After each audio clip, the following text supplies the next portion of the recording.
equal temper spacing or equal temperament. It makes each semitone equally spaced throughout an octave. Okay, is what it does. Now, we've been talking a lot in private messages on Facebook. A lot of people asking me about short scale lengths and long scale lengths. What's the difference? What's the advantage or disadvantage of each? And how do they know to lay the frets out in the right place for whatever scale length they are?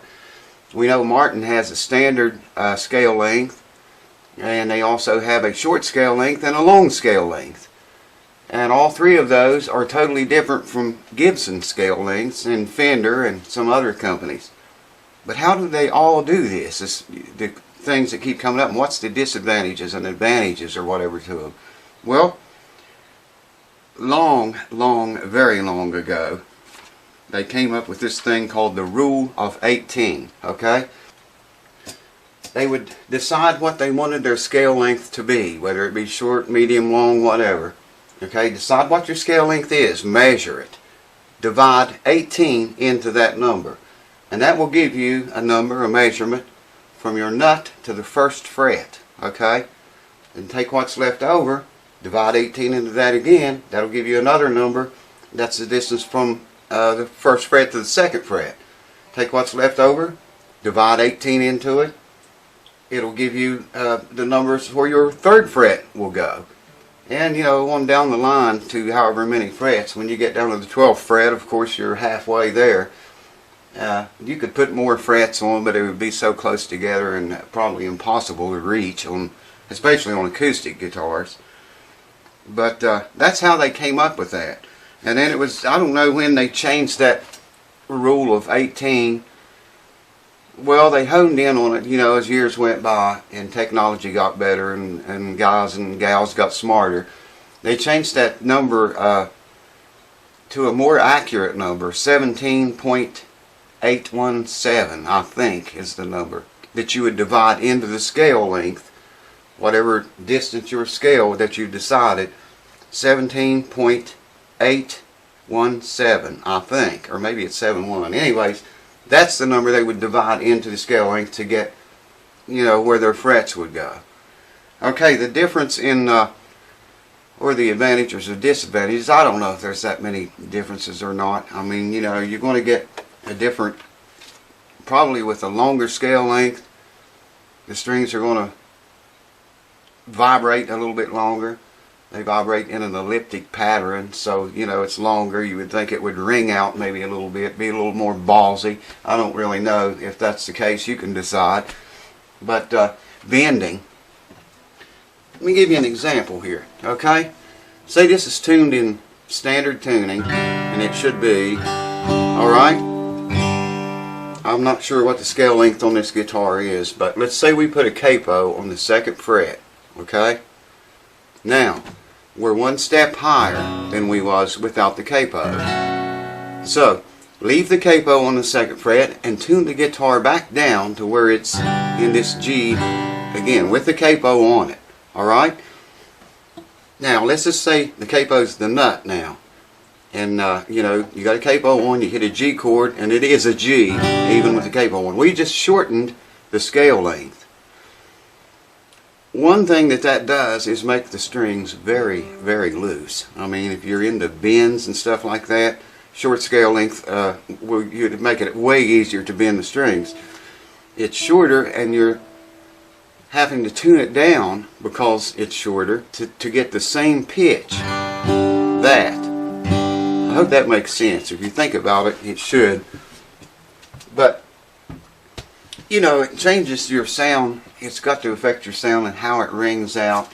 And the scale was never perfect. I mean, you know, you can calculate and calculate and calculate, and the number that they came up with, that is 17.817, is as close as they could get to make every fret, every string, no doubt perfect, all the way up the neck. And, you know, it's not perfect, though. It's the laws of physics. There's no way to get it perfect. You can get it very close, but you can't get it perfect. Short scale may be a little easier to play, you know, especially when it comes to bending and stuff. But in acoustic guitars, I think you sacrifice a little bit of sound with a shorter scale. You know, that's just my, I don't know if that's true or not, it's just my thoughts. On an acoustic guitar, you know, the shorter this scale length is, it's going to sound different. You'll see, and you can decide for yourself. But that's all that is that's the way they do it. It's how they come up with these numbers. A lot of companies use what they call 12 through to 2. And that's taking that, I believe, if I remember right, it's taking that 17.817 and, you know, doing it that way. But that's how they calculate where the frets go, and, you know, it's all got to do with the scale length. The longer your scale length is, the farther apart your frets are going to be. The shorter your scale length is, the closer your frets will be. And like I say, bends will be easier because the strings will be looser. It's common sense, you know. You're tuning that string to the same pitch, but it's a shorter scale length, so they're going to be looser. Going to be easier to bend and easier to chord, but they're not going to sound quite like, you know, a longer scale length. There's going to be a difference there, which you'll see. But anyways, that's my explanation on scale length. It's a dirty quick one. Man, you can get into all kinds of numbers and fractions and figures and the many different ways that they've went about doing it. Scale lengths can be really mind-boggling. I hope that helps some of you guys out. Shed some light.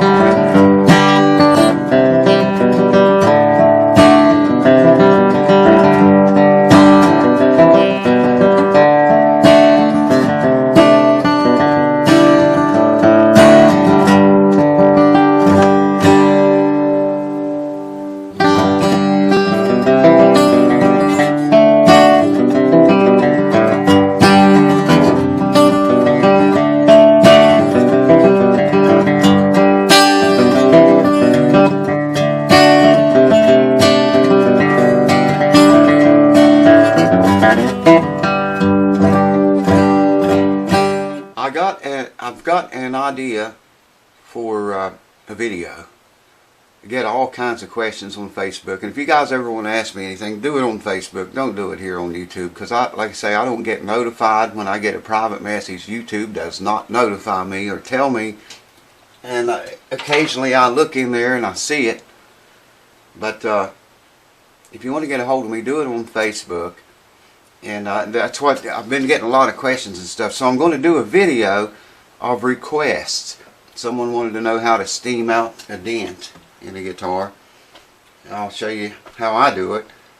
What else? I can't remember what the questions were right now, but there were some good questions. And I thought, man, I could take all this stuff, put it together, and make a video of all of it, you know. Just go through it quickly and explain, show you how I do it. So stay tuned for that. It's going to be some kind of request video. I'm not sure yet, but watch for it. It's coming to a channel near you. Thanks to the new subscribers. Man, you guys, I'm digging it. Rocking. Comment, baby. Say hello. Something. Anything. And I will see you on another fix real soon. Or music video, something. I'm not sure what yet, but probably maybe the request video. We'll see. Cheers to you.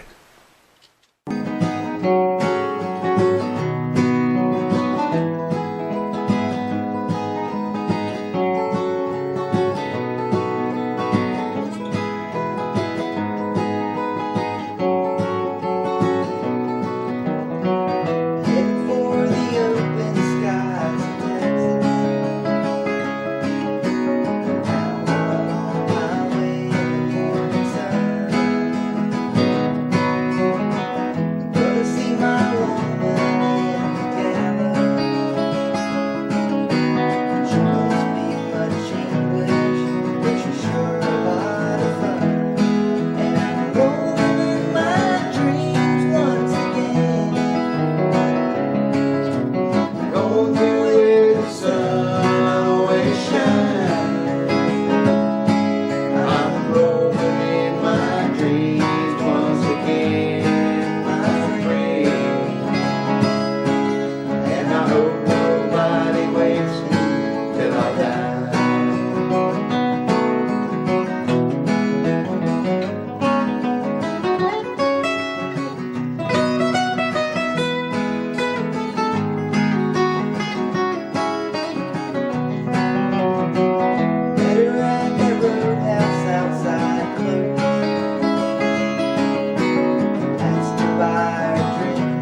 back together again.